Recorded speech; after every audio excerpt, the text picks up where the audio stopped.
Good morning. It's another introductory lecture from the section which is called alcohol, phenol and ethers. हम लोगों ने पहले alcohol phenol के बारे में बेसिक्स देख लिया था, फिर उसका नामकरण संस्कार भी हो गया है ना। अब आज बारी है ईथर की। ईथर का बेसिक बहुत छोटा सा ही है और नामकरण संस्कार भी ठीक ठीक है इसके, तो शायद आपके लिए यूज़फुल हो। तो शुरू करते हैं। देखिए क्या होता है कि जैसे अगर आप हाइड्रोकार्बन की बात करते हैं तो हाइड्रोकार्बन में जब आप एक H का रिमूवल करते हैं, हाइड्रोकार्बन में आप एक H का रिमूवल करते हैं और उसकी जगह OH लाते हैं तो आप कहते हो अल्कोहल बनते हैं। ध्यान से सुनिएगा, या फिनॉल बनता है। अल्कोहल बनता है या फिनॉल बनता है। आप क्या करते हो, H को हटाते हो और OH को इंट्रोड्यूस करते हो। अगर एलिफेटिक में करते हो तो अल्कोहल बन जाएगा और अगर एरोमेटिक में करते हो तो फिनॉल बन जाएगा। ठीक है, ये आपको बहुत अच्छे से पता है। सबसे सिंपलेस्ट मेंबर देखा जाए तो CH4 है हाइड्रोकार्बन का अल्केन सीक्वेंस में। एक H हटा दिया, CH3OH मिल गया। प्राइमरी मेंबर है CH3OH, मेथनॉल के नाम से आप इसको पहचानते हो। बहुत अच्छा, ये अल्कोहल है। अच्छा, बेंजीन जो है एरोमेटिक क्लास का सबसे सिंपलेस्ट मेंबर माना जाता है। तो बेंजीन में से क्या हटा दिया, C6H5 हो गया। फेनिल कहने लगे, आपने OH जोड़ दिया, उसको आप हाइड्रोक्सी बेंजीन कह सकते हो। उसी को आपने फिनॉल कहना शुरू किया। Am I clear? ये तो आप बहुत अच्छे से जानते हो। अच्छा, अब क्या हुआ कि अगर मान लीजिए आप हाइड्रोकार्बन में OH से रिप्लेस न करके OR से रिप्लेस करें, किसी हाइड्रोकार्बन में आप H से रिप्लेस न करके OH से H को रिप्लेस कर रहे हो तो OH से रिप्लेस मत करो, OR से करो। तो इस कंडीशन में आपके पास जो डेरिवेटिव बनते हैं उन्हें हम क्या बोलते हैं, उन्हें बोला जाता है ईथर। हम बोल सकते हैं the substitution of hydrogen atom of hydrocarbon. Am I clear? Where, कहां पे, यानी इसका हम कैसे, ये OR को क्या बोलते हैं, एल्कोक्सी।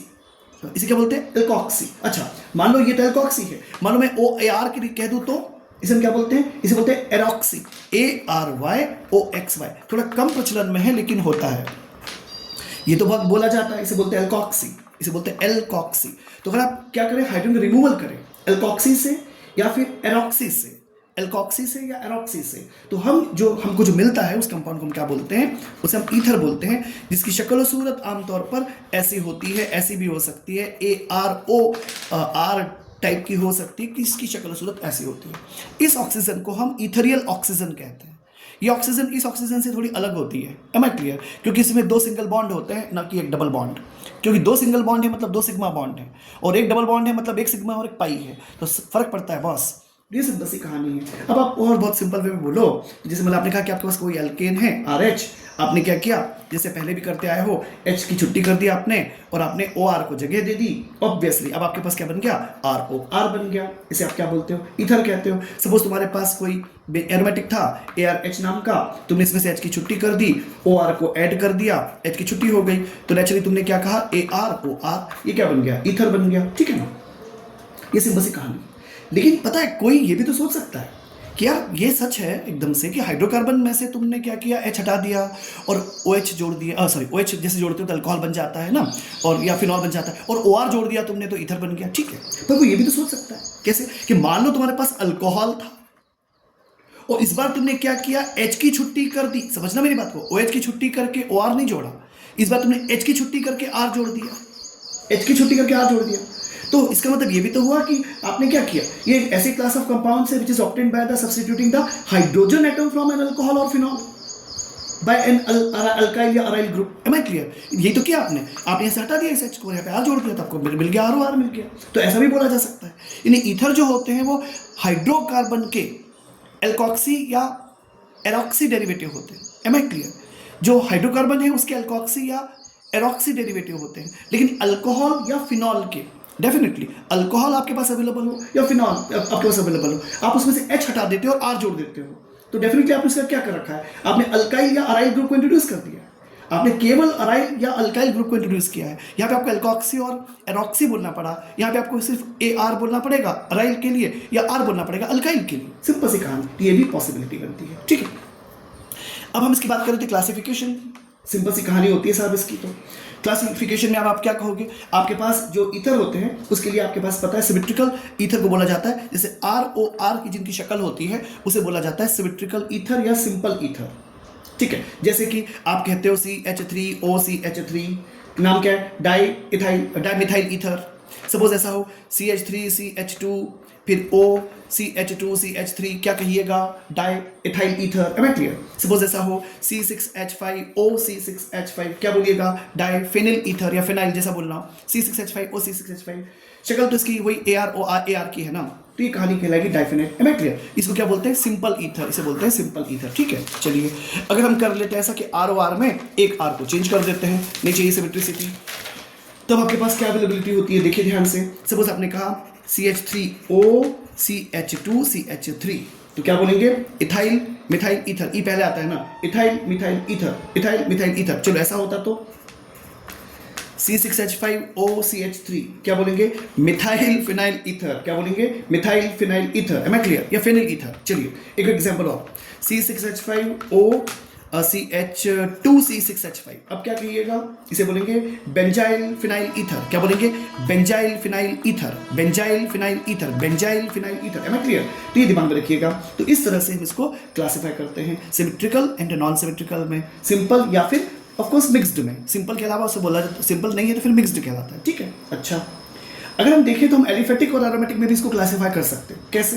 तुम कहते हो जब CH3, ये एक और तरीका क्लासिफिकेशन था। ठीक है, आप कहते हो जब ये CH3O CH3 है, ये क्या चीज़ है, एलिफेटिक है। सपोज मैं आपसे कहूँ कि CH3O CH2 CH3 है, क्या है, ये एलिफेटिक है। पर मैं आपसे ये कहूँ C6H5O CH3 है, तो ये क्या कहलाएगा, अब एरोमेटिक कहलाएगा, जिसमें एक R हो। ध्यान दे से सुनना, in which either one or both R and R' are aryl, मतलब जो हम R बोल रहे थे वो अराइल हो, तब उसे क्या बोलते हैं, एरोमेटिक। ध्यान देना, इसको भी हम एरोमेटिक मानते हैं। एक भी AR लगा है तो हम इसको बोलेंगे aromatic. Am I clear? Suppose लिखा है C6H5O C2H5, क्या है ये, एक एरोमेटिक ईथर है। ठीक है, दोनों, अच्छा ये ऐसा लिखा हो C6H5O C6H5 तो एरोमेटिक है, ये है, मतलब कोई शक की बात नहीं। अगर दो में से कोई एक भी ग्रुप जो है एरोमेटिक है, AR है, तो हम उसे बोलते हैं क्या, ऑफकोर्स। एक दो छोटी छोटी बातें और कर लेते हैं कि ये ध्यान रखिएगा कि जैसे मतलब एक फिनॉलिक ईथर्स भी कहलाया जाता है, या अल्काइल अराइल ईथर्स भी कहते हैं। कैसे, मैं आपको बताता हूँ। जैसे लिखा है C6H5O CH3, ठीक है ना, ये एक एरोमेटिक ईथर है, ट्रू। इसे बोला जाता है मिथाइल फेनिल ईथर, इसे बोला जाता है फिनॉलिक ईथर। इसका क्या नाम होता है, फिनॉलिक। अच्छा नाम लग रहा है सुनने में, फिनॉलिक ईथर, वाओ, फिनॉल ना, फिनॉलिक ईथर, नाइस। सिमिलरली आप कह सकते हो C6H5O C6H5 naturally diphenyl ether, इसे कहा जाता है DIARYL, diaryl ether. This is called diaryl ether, it is called diaryl ether. Am I clear? ये सिंपल सी कहानी होती है, ईथर का एक इंट्रोडक्टरी पार्ट है। I hope you understand. ठीक है, अब लास्ट में देख लेते हैं, छोटी सी कहानी है कि जो ईथर का जो है नॉमिक नेचर कैसे होगा, बबलू गुड्डू पिंकी है ना, जो भी होगा वो कैसे होगा। Let me speak. Common system तो आप जानते ही हैं आप। ठीक है, तो कुछ एग्जांपल लेकर के मैं बात करने की कोशिश करता हूँ, बहुत ही सिंपल सी कहानी से शुरू कर दूँ, तो आई होप कि आप उसको शायद समझ पाएंगे। जैसे मानो मैंने आपसे कहा कि कैसे ले लो, CH3 ले लो, C ले लो, CH3 ले लो, फिर ये भी CH3 ले लो, फिर पता ये O ले लो, फिर ये C ले लो, ये CH3 ले लो, ये CH3 ले लो, ये CH3 ले लो। ठीक है, क्या नाम इसका भाई, नाम क्या है, ध्यान से देख लीजिए, इस तरह से CH3CC दिख रहा है ये। ठीक है, क्या कंसेप्ट है, इसे बोलेंगे डाई डैश करके TERR डैश करके capital BUTYL ether. Am I clear? क्या है ये, डाई टर्सरी ब्यूटाइल ईथर। क्या है ये, डाई टर्सरी ब्यूटाइल ईथर, दो बार है ना, RR, di tertiary butyl ether. Am I clear? ये सिंपल सी कहानी है। चलिए एक दो छोटे एग्जाम्पल लेते हैं, फिर कुछ एक दो ठीक एग्जाम्पल ले लेते हैं। जैसे मान लीजिए कि आपसे कहा जाए कि क्या ले लें, C6 है, H5 है, O है, CH2 CH3, चलो एक सिंपल ले लेते हैं, है ना, ये ऐसे हो गया। क्या नाम है इसका, इसका नाम है एथॉक्सी बेंजीन। क्या नाम है इसका, ethoxy benzene. This is called ethoxy benzene, इसे क्या बोलते हैं, एथॉक्सी बेंजीन। ठीक है, ये नाम होगा इसका, एथॉक्सी बेंजीन। IUPAC नाम बोल रहा हूँ। ठीक है, अच्छा क्या आप जानते हैं कि C6H5O CH2 CH3 का वैसे नाम क्या है, इसका नाम होता है फेनिटोल, इसका नाम होता है PHENETOLE। ये कॉम्पिटिटिव एग्जामिनेशन में कभी काम आ सकता है। फेनिटोल मतलब क्या होता है, फेनिटोल जिसका नाम, उसका नाम है ethoxy benzene. Am I clear? अच्छा मेथॉक्सी बेंजीन होता तो एनिसॉल, ये भी बहुत इंपॉर्टेंट होता है। C6H5O CH3, इसका नाम होता है methyl phenyl ether, methyl phenyl ether, इसे बोला जाता है एनिसॉल। इसका नाम क्या है, मेथॉक्सी बेंजीन। वैसे इसका नाम होता है एनिसॉल, पर एनिसॉल बहुत पॉपुलर है, तो जो कम पॉपुलर होता है ना वो एग्जामिनेशन के लिए इंपॉर्टेंट होता है, तो इसका नाम होता है phenetole. Am I clear? Ethoxy benzene. अच्छा चलो कुछ और बात करते हैं थोड़ा ऐसा ही। तो मान लो कि मैंने एग्जाम्पल कोट कर दिया C6H5O, CH2 फिर CH, यहाँ जोड़ दो CH3, यहाँ जोड़ दो CH3, नामकरण संस्कार शुरू करो। 1 इथाइलोक्सेन के बाद 1 कर लिया इसको 2 कर दिया इसको, 3 कर दिया इसको, 4 कर दिया, पता है ना आपको।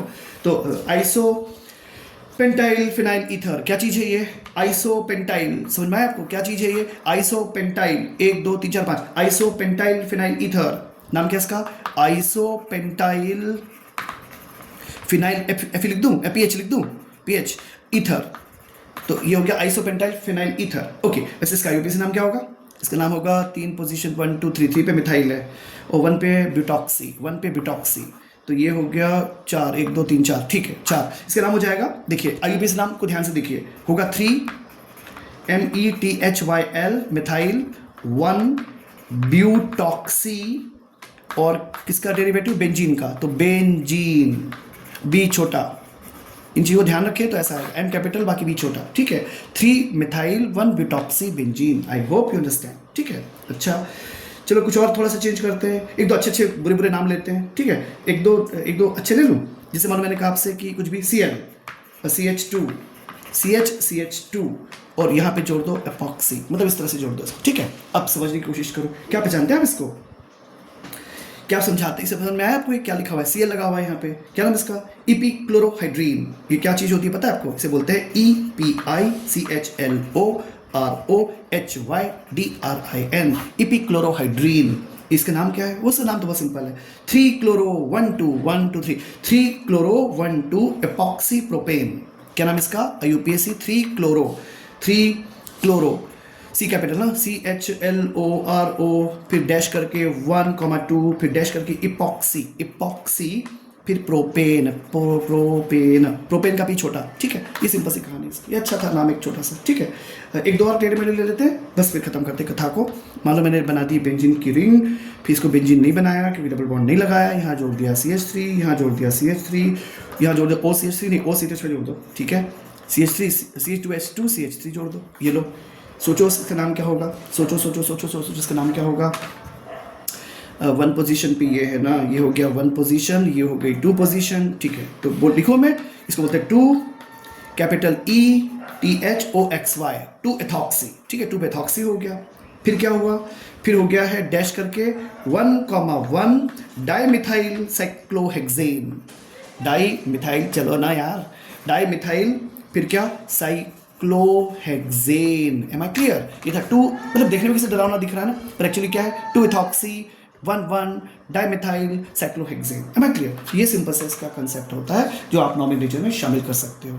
नेक्स्ट लेक्चर से कुछ केमिकल प्रोसेस वगैरह स्टार्ट होगी। सबसे पहले हमको पढ़ना पड़ता है इलेक्ट्रॉनिक स्ट्रक्चर क्या होता है, मतलब अल्कोहलिक का और फिनॉलिक हाइड्रोक्सी ग्रुप का स्ट्रक्चर क्या होंगे, और फिर शायद मेथड्स ऑफ प्रिपरेशन जो है स्टार्ट करेंगे, या फिर थोड़ी सी बात कर लेंगे इस पर ही, और फिर मेथड्स कहीं आगे लेक्चर में। Have a nice day, please keep on studies.